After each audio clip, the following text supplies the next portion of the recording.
Welcome to the deep dive. We like to get into the nitty-gritty of really interesting stuff. And today we're taking a look at Cassandra, Yes, a Cassandra. decentralized data storage system. And guess what? It came from Facebook. Facebook, of course. What blows my mind is they designed this system expecting things to break.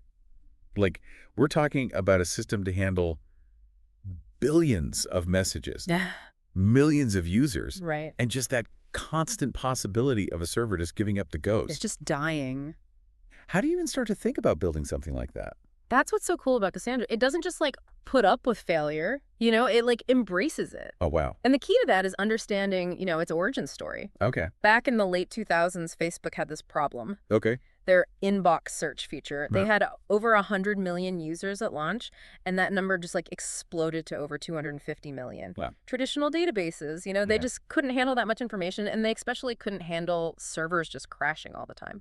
So they needed something that could handle a crazy amount of data and not even blink if a server just decided to take a nap. Exactly. And that's how Cassandra was born. They designed it from day one to be super resilient at a scale that most systems can only dream of. Think about it. Searching through billions of messages in milliseconds. That's insane. That's the power of Cassandra. Okay, so we're going through this academic paper written by the team that actually built Cassandra at Facebook. Yeah. And the first thing that pops out is this concept of a data model. Right. We kind of describe it like a giant spreadsheet, but in multiple dimensions and with a twist. Mm-hmm. Can you break that down for us a little bit? Sure. Imagine a spreadsheet where you can create your own categories and subcategories. Okay. That's basically what Cassandra does with these things called column families. Okay. You have simple column families, which are pretty straightforward. Okay. And then you have super column families, and those let you create nested categories. So this gives developers a lot of flexibility in how they organize their data. It's like having a custom-built filing system for your information, but one that can handle terabytes of data. So super column families, that sounds like something that could really help me clean up my email inbox. It's a disaster. Yeah, for sure. But let's switch gears a bit. Okay. The paper also goes into Cassandra's simple API. Yeah. Now, for those of us who don't speak fluent developers, Mm-hmm. what does that actually mean? Basically, it means that Cassandra is surprisingly easy to use, even though behind the scenes it's doing some really complex stuff. Okay. It boils down to three main actions: insert, get, and delete. That's it. That's it. This simplicity makes Cassandra super efficient and makes it easy for developers to pick up. So it's like having a super powerful engine in a car, but it's still really easy to drive. Yeah, that's a good analogy. But the real magic is how Cassandra reaches this massive scale and resilience. Okay. They use this cool trick called consistent hashing to spread data evenly across lots of servers. Think of it like this. Imagine you have a bunch of buckets, and you need to divide up a bunch of balls evenly into the buckets. Okay, I'm picturing it. Now, instead of assigning each ball to a specific bucket, you use a special formula to figure out which bucket each ball goes into based on the ball's characteristics. Okay. And this makes sure that even if you add or remove buckets, the balls stay pretty evenly spread out. So in Cassandra, the balls are pieces of data and the buckets are the servers. Exactly. And this consistent hashing thing is really important because it lets Cassandra scale horizontally. Yeah. So you can add more servers as you get more data, and the system just redistributes everything automatically without missing a beat. That's amazing. So even if a server decides to take a break, the data is still safe because it's spread out. You got it. But it doesn't stop there. Oh, there's more. To make it even more resilient, they also use something called replication. Replication. Is that kind of like making backups of your data? It is. Cassandra makes copies of these chunks of data and stores them on different servers, sometimes even in different data centers. Oh, wow.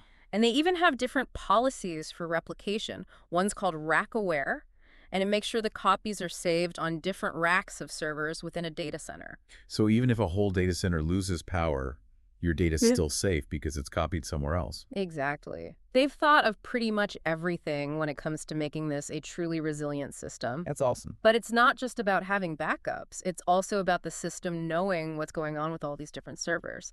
And that's where things get even more interesting. This is where we get to the gossip protocol, right? Yep. Now, before you start thinking about servers gossiping over coffee breaks, Good. this gossip is how Cassandra keeps track of how healthy the whole system is. The servers are always sharing information about themselves and the servers around them. So everyone is up to date on who's working and who's not. So it's like a neighborhood watch, but for servers. Yeah. But let's be real. Servers do fail, even with all these precautions. Yeah. How does Cassandra handle it when a server actually goes offline? Well, that's when the accrual failure detector comes in. Okay. Now, I know it sounds kind of complicated, but it's basically a way to quickly and accurately figure out if a server has gone missing. And get this, they actually tested a bunch of different failure detectors to find the best one. Oh, wow. Like they had a competition to see which one worked best. That's so cool. They chose the accrual failure detector because it was the fastest and most accurate at spotting failed servers. That's pretty impressive. So they have a way to quickly know when a server goes down, and then they can swap in a new one to fill the gap. Exactly. And that process of swapping in the new server is called bootstrapping. The new server grabs all the info it needs from the other servers and joins the system seamlessly. Wow. It's really cool how they've automated this process to make sure everything runs smoothly, even if servers are failing. So we've got this system that's built for huge scale and resilience and even uses a gossip protocol. Yeah. It's really starting to make sense now. Yeah, it all comes together. But before we get into real-world examples, did anything else stand out to you in this part of the paper? What I find interesting is how much they talk about learning from experience. Okay. They went through a lot of tough lessons building this thing, and they're very upfront about it in the paper. Okay. It's a good reminder that even the smartest engineers face real challenges when they're building these complex systems. Yeah, you can't just plan for everything. Right. I love they're so open about their process. Me too. It actually makes it even more impressive. Yeah, for sure. Well, we've built a good foundation here. We understand how Cassandra got started, the data model, those mechanisms that make it resilient, and even a bit of server gossip. It's a juicy story. It is. Yeah. But the real test is seeing it in action, right? Definitely. So coming up, we'll dig into how Cassandra powers Facebook's inbox search feature. Yeah, we'll get into the nuts and bolts. We'll talk about some of the hurdles they faced and some crazy performance numbers. Stick with us. It's going to be good. Welcome back to the deep dive. We've been digging into this fascinating world of Cassandra. This data storage system that Facebook built to handle just mountains of information. Yeah, huge amounts of data. We've talked about its origin story. You know how it came to be. That really unique data model with the super columns Super columns, yeah. and those really smart mechanisms that make it so resilient, like the consistent hashing and the replication. It's a really smart system. Now let's focus on a real-world example of Cassandra in action. Okay, sounds good. Facebook's inbox search. Right. Remember, this was one of the main reasons they even created Cassandra. Yeah, it was a big problem to solve. Millions of users searching through billions of messages. Yeah, how do you even deal with that? It's hard to wrap your head around that kind of volume. It really is. And speed was super important too. Right, because nobody wants to wait for a search. Exactly. Users want to see their results like that. So how do they actually set up inbox search using Cassandra? It's definitely more complicated than just dumping all the messages into a giant digital filing cabinet. Yeah, I would imagine. They actually use those super columns we talked about earlier in a really clever way. Okay. Imagine this. Each user has their own dedicated space in Cassandra based on their user ID. Like their own personal message library. Exactly. Now, within that space, you have super columns that represent different search criteria. So, for example, every keyword that appears in your messages would have its own super column. So a super column for like meeting another one for project updates, things like that. Exactly. And within each super column, you'd find the actual message IDs. Okay. So let's say you search for meeting. Cassandra would go to your meeting super column, grab all the message IDs listed there, and there you go. You have your search results super fast. So it's like a supercharged filing system built for speed. Yeah, but it's dealing with billions of messages instead of just a few papers. That's pretty incredible. But they didn't stop there, right? They had to make it even faster. Right. They knew speed was crucial, so they added this smart caching system. Caching, like what my web browser does to load pages faster. Is that the same idea? Yeah, it's very similar. In this case, when you click on the search bar, Cassandra starts loading your data into its cache before you even type anything. So it's like it knows what you're going to search for before you do. Kind of, yeah. So by the time you actually type your search, the data is most likely already there, ready to go. That's really smart. And the result, they got the average search time down to just 15 to 18 milliseconds. Milliseconds, that's like faster than I can blink. It's amazing. And they achieved this even with a huge amount of data. The paper mentions they were storing over 50 terabytes of data across 150 servers. 50 terabytes. I don't even know what to compare that to. It's a lot. And remember, this isn't just some theoretical test. This is Facebook's actual system running live with millions of users searching every second. It's one thing to build a system that works in a lab, but to have it working perfectly in the real world with that many users is a whole other level. Yeah, it shows how robust and scalable Cassandra really is. And we can't forget that all of this is happening across multiple data centers. Right, so even if one data center goes down, the system keeps running. Exactly. So we've talked about the theory, and now we've seen how it works in the real world, powering one of the most popular features on Facebook. Yeah, it's a powerful example. It's clear that Cassandra is a serious contender when it comes to managing huge amounts of data. Definitely. But even with a system as advanced as Cassandra, there are bound to be some bumps in the road. Yeah, they must have learned a lot along the way. They did, and what I like about this paper is that they're really open about those lessons. They don't try to hide the challenges. Nope. One of the key things they learned was how important it is to really understand how people will actually use the system. Okay. Sometimes a feature that seems useful in theory might not work so well in practice. Can you give us an example? They mentioned how some people wanted transactional features, which are common in traditional databases. But Cassandra wasn't really designed for that initially. Interesting. This showed how important it is for the people who build these systems to really talk to the people who use them every day. Yeah, to make sure the technology actually meets real needs. Exactly. Another thing they emphasized was monitoring. Cassandra is very resilient, but it still relies on hardware that can fail. Yeah, hard drives can crash, power can go out. Right, so it's not something you can just set up and forget about. You got to keep an eye on it. Exactly.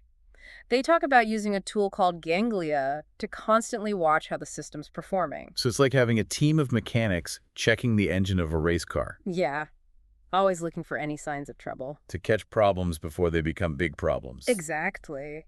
They even share a story about how Ganglia helped them find a hard drive that was about to fail before it caused a major outage. That's pretty impressive. It shows how important it is to be proactive with monitoring. It's like having an early warning system for your data center. Yeah, exactly.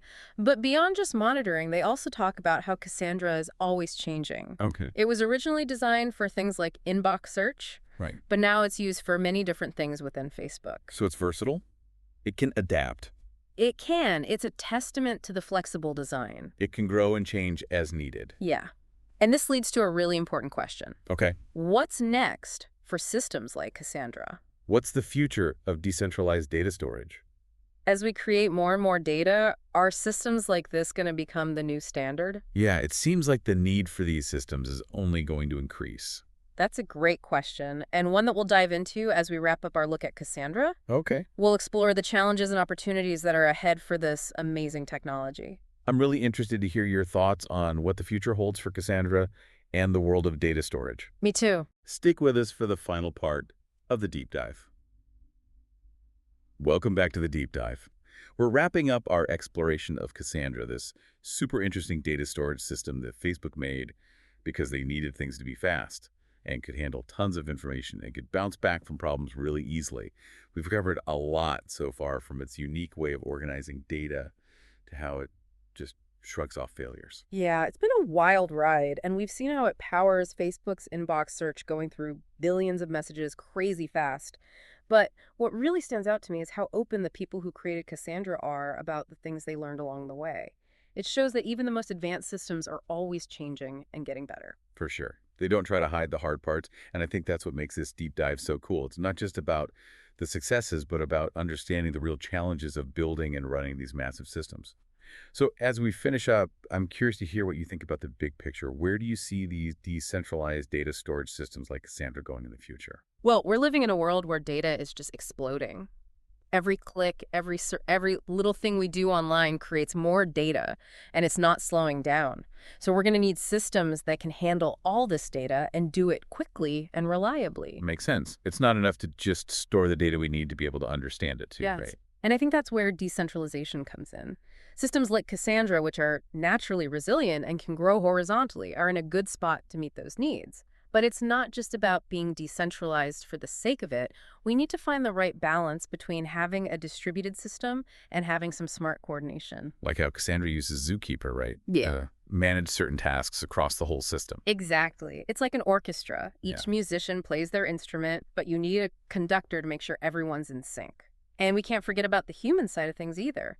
Continued research and development and really understanding how these systems are used in the real world, all of that's going to be super important for the future of data storage. So it's not just about the tech itself. It's about how we use it, what we learn from it, and how we adapt it to meet the changing needs of our digital world. Absolutely. And for everyone listening, I hope this deep dive has given you a peek into this really cool world of data storage systems. They're the unsung heroes of our digital lives, powering everything from social media to shopping to scientific research. And as we create more and more data, it's important to understand how these systems work, their good points, their bad points, and how they affect our lives.